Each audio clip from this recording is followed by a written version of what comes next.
professor Samuel Dória, mais uma vez, falando de matemática com vocês. E aí, gente, tudo bem com vocês? Chegamos em nossa 12ª aula dessa maratona de estudos. Nessa aula de hoje, eu trouxe uma convidada especial, uma professora de português, que irá fazer uma participação em nossa aula. Ela vai falar um pouquinho sobre as habilidades de você solucionar questões, o que você pode priorizar na leitura, na interpretação de questões. E aí, essa professora é muito conhecida, né, do município. Tenho certeza que quando você vê-la, você vai identificar. Os alunos dela irão matar saudades. Então é a professora Ana Lúcia. Acompanhe aqui a participação da professora Ana Lúcia e deixe aí no seu comentário o que você achou da participação da professora Ana Lúcia. E aí, o que é que você acha de nós trazermos professores para participar de nossas aulas? Você acha legal essa ideia de usarmos a interdisciplinaridade? Pois é, a sua sugestão é muito importante para nós. Olá, pessoal. Para quem não me conhece, meu nome é Ana Lúcia, sou professora de língua portuguesa e aceitei o convite do professor Samuel. Estou muito feliz de estar aqui participando com vocês. E tomara, né, que isso tudo logo passe e que em breve estaremos juntinhos em sala de aula com aquele calorzinho, com aquelas, né, atividades e tudo mais. E assim, como o professor Samuel vai colocar algumas questões daqui a pouco para vocês, vai desenvolver a aula. E aí eu perguntei, o que é que o professor de matemática está fazendo junto com o professor de português? Vejamos, tem tudo a ver. Quando vocês vão desenvolver uma atividade, por exemplo, vocês usam a compreensão e a interpretação, não é isso? Aí eu questiono vocês, interpretar é o mesmo que compreender? E agora? É o mesmo? Não, não é o mesmo.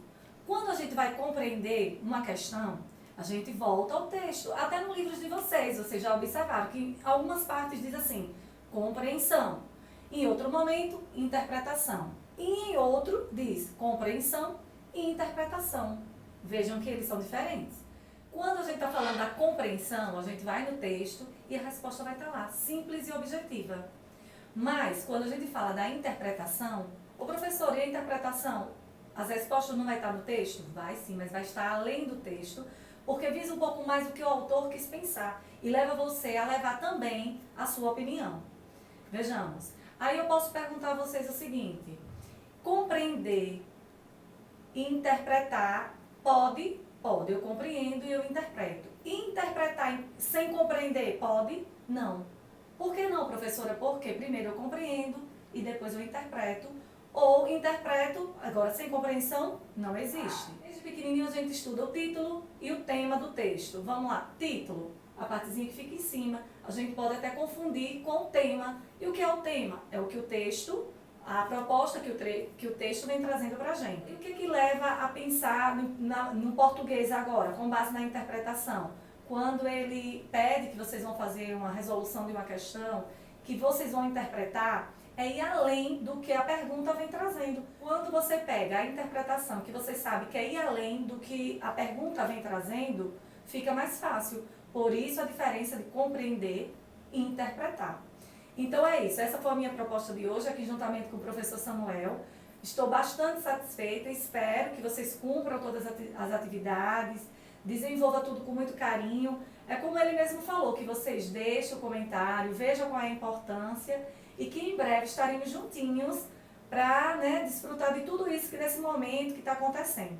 E aí, gente, o que vocês acharam da participação da professora Ana Lúcia? Pois é, a professora de português veio trazer dicas de como nós identificarmos em uma questão tanto os indícios que nos traz a solução daquele problema, quanto ir além dos indícios, raciocinar fora daquele problema, já em um contexto, né, e ali contextualizado, para que nós possamos buscar a resolução. Então, vocês sabem que o português e a matemática são inseparáveis. Mesmo que você querer estudar apenas matemática sem o português, não consegue. Mesmo que você querer estudar apenas o português sem a matemática, também não consegue. E você pode se perguntar, como que eu não consigo estudar português sem matemática? Imagine que para estudar você precisa ter um tempo. É matemática? Imagine que para estudar você precisa ler páginas, linhas, letras. contando-nos matematicamente, e a matemática dependente do português é porque até na fala, no pensamento, na escrita e no raciocínio é português. Então, o ideal é que você estude de tudo um pouquinho. E aí, vamos iniciar a nossa 12ª aula dessa maratona de estudos? Então, lembrando que o nosso componente curricular é matemática. O público-alvo para essas aulas são vocês, alunos do 7º ano do ensino fundamental. E que nessa aula de hoje nós iremos falar sobre a ampliação e redução que encontra-se na página 78. Olha, nós falamos nas aulas anteriores sobre identificarmos, localizarmos um ponto em um plano cartesiano. Depois nós vimos que os pontos são representados por pares ordenados. Depois nós vimos que nós podemos escrever polígonos no plano cartesiano usando os pares ordenados como ponto, ou seja, como vértice daquele polígono. Hoje nós iremos ver, ainda explorando o plano cartesiano, como que nós podemos ampliar e reduzir polígonos no plano cartesiano, explorando os pontos e os pares ordenados como pontos desses polígonos. E aí, vamos? Então, o objetivo dessa aula é representar os vértices de um polígono no plano cartesiano através da redução e ampliação dos polígonos no plano cartesiano. Ou seja, nós vamos usar os pontos de um plano cartesiano como vértice de um polígono. Depois nós vamos ampliar e reduzir esse polígono. Então, mas antes de iniciarmos a nossa aula, nós iremos resolver, solucionar um problema proposto na aula anterior. E esse problema ele consiste em, considerando os pontos abaixo, representados por seus respectivos pares ordenados, qual polígono você consegue desenhar no sistema de coordenadas usando esses pontos. Olha o que o problema está querendo. Nós temos aqui os pontos. Vocês sabem que os pontos são representados por pares ordenados. Vocês sabem que em um par ordenado, o primeiro número ele é relativo a x. O segundo número ele é relativo a y. E aí nós vamos escrever esses pares ordenados no plano cartesiano. Vamos escrever os pontos e desenhar o polígono explorando esses pontos. Vamos ver qual é o polígono que nós vamos conseguir desenhar? Eu aqui já sei qual é o polígono. Somente ao olhar os pontos, eu sei qual é o polígono. Você também sabe identificar um polígono quando ele lhes fornece os pontos, os pares ordenados? Vou lhes ensinar essa habilidade. Olha, se esse par ordenado é o ponto A, esse par ordenado é o ponto B, esse par ordenado é o ponto C, o ponto D, o ponto E e o ponto F. Cada ponto é um vértice. Vocês sabem que cada vértice é o encontro das arestas. Portanto, se um polígono será formado por 1, 2, 3, 4, 5, 6 pontos, ele também será formado por 6 lados e por 6 ângulos. Portanto, um polígono que tem 6 lados é um hexágono. Então, eu já sei, eu irei conseguir desenhar um hexágono no plano cartesiano. Agora, se esse hexágono é regular ou não, é o desenho que irá dizer. Então, gente, aqui nós escrevemos um plano cartesiano, ou seja, nós traçamos dois eixos, esse é o eixo Y, esse é o eixo X, eles se interceptam nesse ponto aqui, esse ponto é onde fica a origem, aqui é 0. Para a direita do 0 temos o positivo, para a esquerda os negativos. E aí nós vamos primeiro escrever no eixo X os valores relativos a X. Então, relativo a X, 2, 6, 1, 7, 2 e 6. Vamos escrever? Então, nós temos ali o 1. Aqui nós temos o 1. Ali nós temos o 2. Ali nós temos o 6. E ali nós temos o 7. Portanto, nós temos o 2, o 6, o 1, o 7, o 2 e o 6.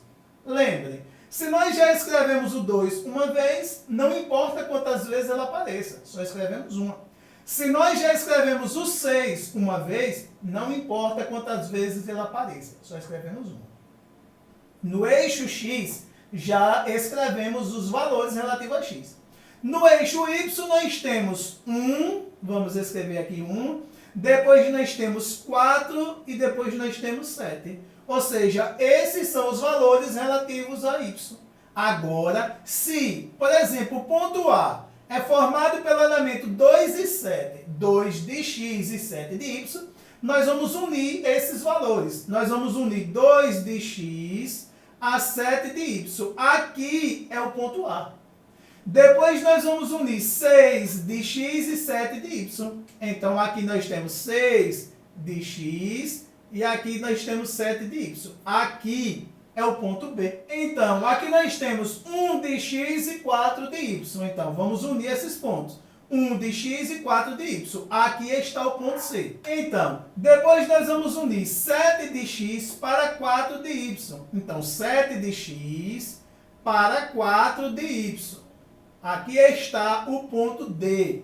Depois vamos unir 2 de x para 1 de y. 2 de x para 1 de y. Aqui está o ponto E. E por último, vamos unir 6 de x para 1 de y. Então, 6 de x para 1 de y. Aqui está o ponto F. Então, aqui nós unimos os elementos dos pares ordenados formando pontos. Aí, para nós sabermos qual o elemento que nós formamos, nós vamos unir esses pontos através de segmentos de medida. Olha, nós estamos unindo através de segmentos de medida. Ou seja, nós formamos um hexágono. Veja que ele tem 6 lados, portanto, ele tendo 1, 2, 3, 4, 5, 6 lados, ele tem 1, 2, 3, 4, 5, 6 vértices, ele tem 1, 2, 3, 4, 5, 6 ângulos internos e 6 ângulos externos. E aí, gente, foi dessa forma que vocês escreveram esse polígono, mesmo que aqui a visibilidade pode não estar sendo das melhores, mas o importante é que você compreendeu as habilidades. Escrevemos o eixo Y, o eixo X, se interceptar em um ponto chamado de origem, para a direita do X os positivos, para a esquerda os negativos. Acima do Y os positivos, abaixo os negativos. Primeiro, segundo, terceiro e quarto quadrante. Então, aqui nós escrevemos todos os pontos que ele nos forneceu. E aí nós temos um hexágono. Lembra que antes de escrevermos eu já tinha dito que era um hexágono, porque nós tínhamos 6 pontos. Quando multiplicamos as coordenadas dos pontos de um polígono por um mesmo número não nulo, gente, vocês sabem o que significa número não nulo? É um número diferente de zero. Zero é um número nulo, nem positivo nem negativo. Obtemos um segundo polígono, que ele é uma transformação no plano do primeiro polígono. Ou seja, se você multiplicar os pontos de um polígono num plano, está fazendo a ampliação. Se você dividir, estará fazendo a redução. Mas nós iremos explorar essas habilidades agora. Então, para início, nós temos aqui um polígono que foi escrito em um plano cartesiano. Lembrem, um plano cartesiano são 2 eixos, x e y, interceptam em um ponto, formam 4 quadrantes, e aí, nesses quadrantes, nós podemos inserir ou escrever pontos. O que nós iremos explorar mesmo aqui, primeiro, é as habilidades de entendermos que os pares ordenados, que representam pontos de um plano cartesiano, foram usados para escrever os vértices desse polígono. Aí, nós escrevemos esse trapézio e esse vértice aqui está sendo representado por esse par ordenado, 2 de x e 3 de y. Esse vértice aqui está sendo representado por esse par ordenado, 3 de x e 3 de y. E cada um deles está sendo representado, ou estão, por um par ordenado, que é um ponto inserido no plano cartesiano. Suponha que eu quero ampliar esse trapézio, eu quero tornar ele maior, mas que ele seja proporcional a esse daqui. Ou seja, o que eu vou escrever maior que esse, usando esse daqui, deve ser proporcional. Aí, primeiro de tudo, eu vou ter que dizer quantas vezes eu quero tornar esse maior. Se eu quiser tornar esse trapézio 2 vezes maior, eu multiplico todos os valores que estão formando os pares ordenados por 2. Se eu quiser tornar esse trapézio 3 vezes maior, multiplico por 3. Preste atenção, quais são os valores inseridos em cada par ordenado. 2 e 3, 3 e 3, 4 e 2 e 1 e 2. Irei tornar esse trapézio maior. Vamos ver? Então, agora, eu escrevi um novo trapézio, mas com valores diferentes do anterior. E aí, você consegue dizer ou identificar quantas vezes esse trapézio é maior que o anterior? Olha, esse trapézio ele é o dobro do anterior, ele ficou 2 vezes maior. Por que isso? Porque nós multiplicamos os vértices por 2. Lembrem que no anterior, esse par ordenado aqui era 1 e 2. Esse par ordenado aqui era 4 e 2. Esse par ordenado era 3 e 3. Esse par ordenado era 2 e 3. Aí, nós multiplicamos por 2. Portanto, nós encontramos esse novo trapézio com o dobro do trapézio anterior. Aí agora, se nós quisermos ter certeza de que estamos usando realmente aqueles pares ordenados, nós iremos unir, olha, por segmentos de medida. Então, quando você unir por segmento de medida, olha, 2 de x e 4 de y. 4 de x e 6 de y. 6 de x e 6 de y. 8 de x e 4 de y. E aí? Está compreendendo o desenvolver dessas habilidades? Aqui nós estamos explorando as habilidades de ampliar um polígono inscrito em um plano cartesiano. Vamos aqui agora analisar um outro polígono. Esse é um retângulo, tem esses dois lados congruentes entre si, esses dois congruentes entre si. Eles possuem vértice com par ordenado 2 e 2, vértice com par ordenado 2 e 4, vértice com par ordenado 8 e 4 e vértice com par ordenado 8 e 2. Eu quero reduzir esse polígono. Eu irei escrever um polígono que seja metade desse daqui. Eu preciso apenas dividir todos os valores relativos ao vértice por 2. Então, quando nós fizermos a divisão, nós temos esse novo retângulo. Olha, esse retângulo aqui ele é uma redução do retângulo anterior. Nós dividimos todos os valores que representavam os pares ordenados, que representavam os pontos, que esses pontos representam os vértices desse retângulo. Nós passamos a ter 1 e 2, 4 e 2, 4 e 1, 1 e 1. Então, agora nós iremos explorar as habilidades da malha quadriculada. Você seria capaz de escrever os pares ordenados que representam esse triângulo na malha quadriculada? Esse desafio eu irei deixar para vocês solucionarem. A resposta vocês irão deixar aqui nos comentários, irei analisar e dar um feedback a vocês.